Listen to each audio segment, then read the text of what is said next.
It is the Martha Zoller Show. I'm here with Shondell Summer, and joining us on the phone is Shabbos Kastenbaum. He's a Harvard student. He spoke at the Republican National Convention. I think it's fair to say he's a progressive. He's probably more liberal than most of the people that were in the room, but he has taken on the Harvard establishment related to anti-Semitism, and I wanted him to share his story here. Shabbos, thank you so much for being with me today. Thank you so much for having me. I appreciate it and looking forward to our discussion. I think the intro as probably being the most progressive person at the RNC is pretty accurate, and I'm very for the RNC regardless for the opportunity. So did you get to meet Donald Trump?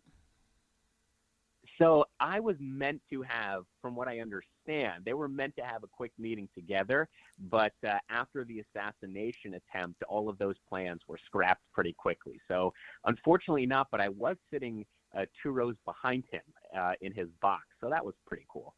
That's pretty cool. So give people just a thumbnail explanation of what happened to you at Harvard and what the current status is. Sure. So I'm a first-generation American. I'm also a proud Orthodox observant Jew.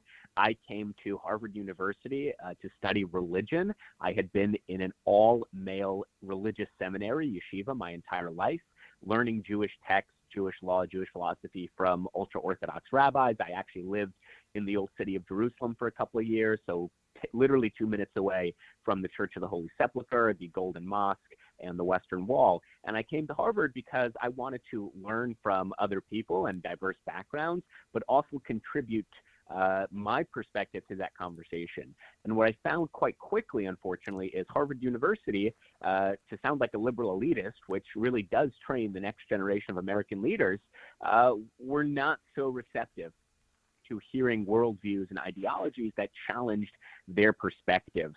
And in particular, after the Hamas invasion of Israel on the night of October 7th, the amount of students and professors who, not even after Israel's invasion, but during the slaughter, during the night of October 7th, were drafting statements blaming Jews for the massacre. We're talking about how resistance is justified. We're talking about how Hamas is not a terrorist organization, but rather freedom fighters. That really cemented this sick feeling I've been building for a couple of months, that many of my classmates and professors did not hold liberal democratic values as one would expect them to hold.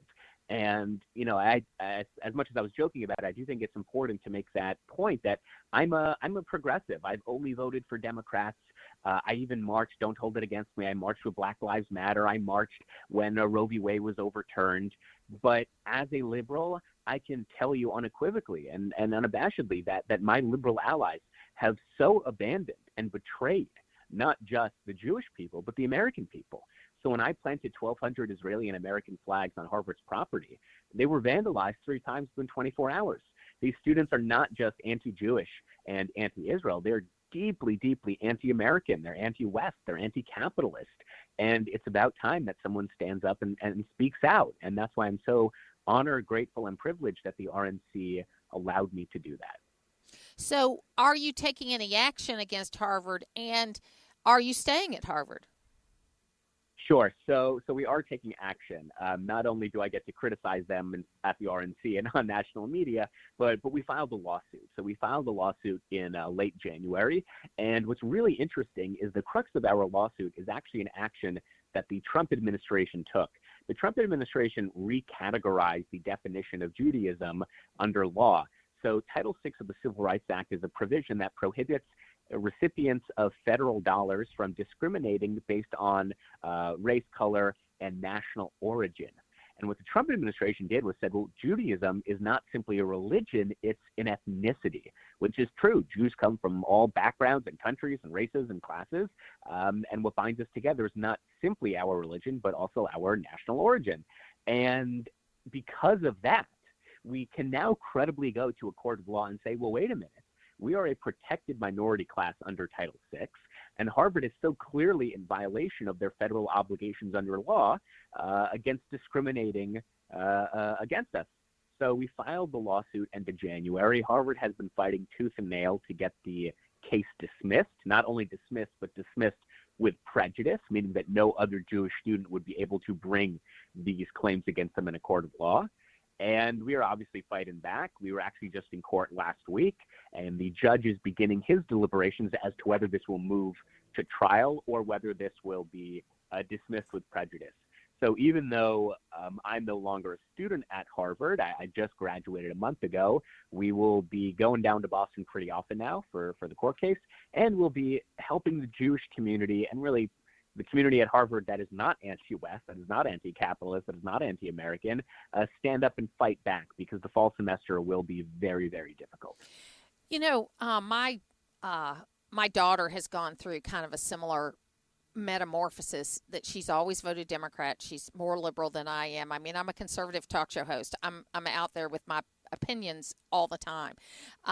And, you know, this issue of Israel and anti-Semitism has really made her think a lot, and it made her come understand that her friends that were liberal didn't want to hear her point of view, and that her understanding of what liberal meant was that you listen to all points of view. You're open. Liberal's supposed to mean open-minded.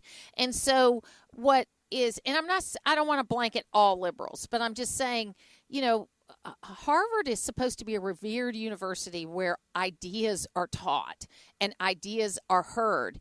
And what we saw after October 7th from the Ivy League universities, which are supposed to be the best of the best, was shocking to me. I knew anti-Semitism still existed. As a Christian woman, I knew that, but I never knew at the level that it was. It shocked me.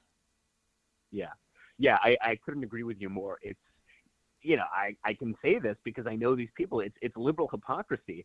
And I remember, I would never do this again, but I do remember marching with Black Lives Matter and responding to people when they said, well, all lives matter. And the response was, yeah, it's true, all lives matter. But right now we're talking about Black lives because they're being victimized, they're being oppressed by a racial system. However, when it comes to Jew hatred, when it comes to anti-Semitism, all of a sudden those same liberals, the same universities that were so insistent not to say all lives matter, they won't even say the word anti-Semitism. In fact, there's no word at Harvard called anti-Semitism. What it's called is anti-Semitism and Islamophobia. They have to equate. They have to say that we stand against Jew hatred, but all forms of hatred and bigotry. But they've never once taken that logic and applied that to other minority groups. With other minority groups, there is clarity. So, for example, when Russia invaded Ukraine, for whatever reason, Harvard decided to make a statement, because that's what they do. They make statements about things that do not affect their students. And they said, this is fascism, this is illegal, this is a clear case of right and wrong. But when it came to combating anti-Semitism, they could not have that clarity. They had to equate. They had to talk about we're against all forms of hatred. And in fact, when George Floyd was killed within a couple of days, they had a strongly worded statement saying that they were going to rid themselves as an institution of racism and white supremacy. Well, after the largest massacre of Jews since the Holocaust, it took them days to write something. And when they did, they couldn't even condemn Hamas. I mean, what a morally bankrupt institution. And the Jewish vote typically goes about 70% to the Democrats. But we are going to see record numbers of Jewish people who are turning away from the Democratic Party. And it's not because we abandoned the Democrats, it's because the Democrats abandoned us. So do you see your vote changing for this election, or are you still considering? Yeah, so I'm going to give you a very boring diplomatic answer. Okay. I said this at the RNC. I am very proud to support President Trump's policies to expel foreign students who violate American law. That should not be partisan. It should not be controversial. In fact, it is literally already the law. But the Republicans are the only ones talking about these things.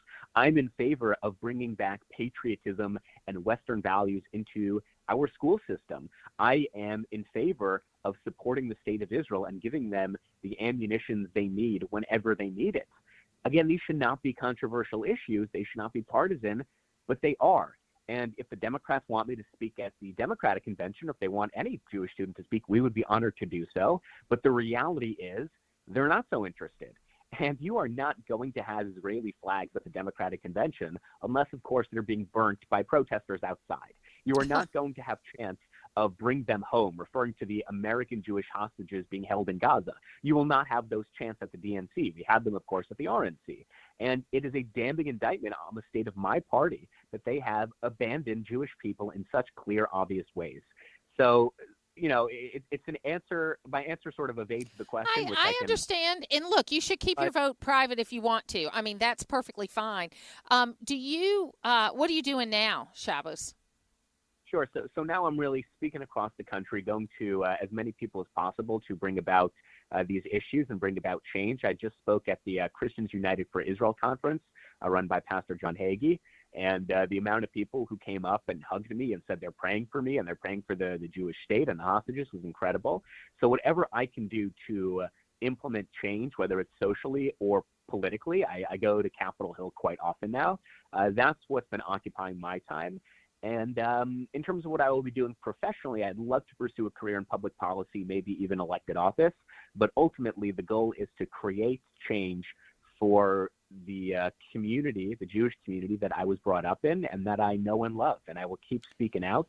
And as I said, I'm so honored and privileged that I've been given a platform to do so. And I'm not going to stop.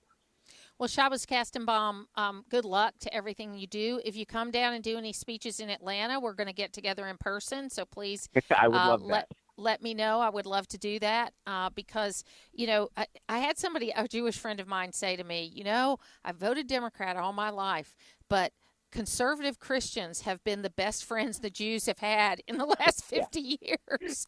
So I understand the confusion. You know what I mean? I understand the confusion. But we don't like the way they talk about other issues. That's what she said to me. So anyway, we got to find this common ground. That's how we're going to get back together. And I will be happy to help you in restoring Western values and talking about things and open ideas. And being liberal is not a bad thing. What they're being is illiberal. And, we've got to see what's happening there. Shabbos, thank you so much for being with me today. Thank you. God bless. Thank you.